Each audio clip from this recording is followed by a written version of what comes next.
आज ना सगळ्यांनी एक प्रयोग करून बघा.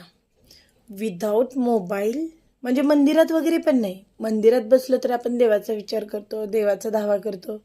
कोण किती मनापासून करतं ते सुद्धा देव बाप्पाला समजतं बरं. ते नाही.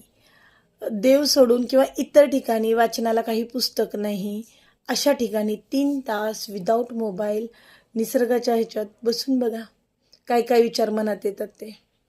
खूप काही स्वतःचा भूतकाळ आठवतो, भविष्यकाळचा विचार केला जातो, इमॅजिन केलं जातं. प्लस आपण वर्तमानात काय करतोय याचा पण विचार केला जातो.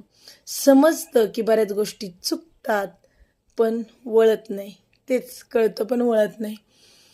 आणि त्यातली त्यात ते जर 3 तास सुपरविजनचे असतील तर हो, तोच अनुभव आज घेऊन आले. खूप दिवसातून घेतला ना, त्याच्यामुळे जरा वेगळं वाटतंय. मी खूप ऑब्झर्व करत होते सगळ्या नवीन पिढीला, की नवीन पिढी आत्ताची जी मुलं आहेत 10th मधली, अभ्यास करण्याचा बऱ्याच मुलांनी यूट्यूबवरून केलं होतं, बऱ्याच मुलांनी ऑनलाईन केलेला अभ्यास क्लासेस होते आणि बरंच काही. त्यांचे हर एक गोष्ट बदललेली नवीन मुलांची.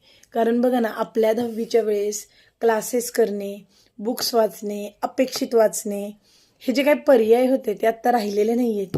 मुलांकडे भरपूर पर्याय उपलब्ध आहेत. जसं की ऑनलाईनला जातील, ऑनलाईन बुक्स अवेलेबल आहेत, ऑनलाईन गायडन्स भेटतो आहे, एकमेकांना कम्युनिकेट करायला घरी गेल्यानंतर पण मोबाईल आहे.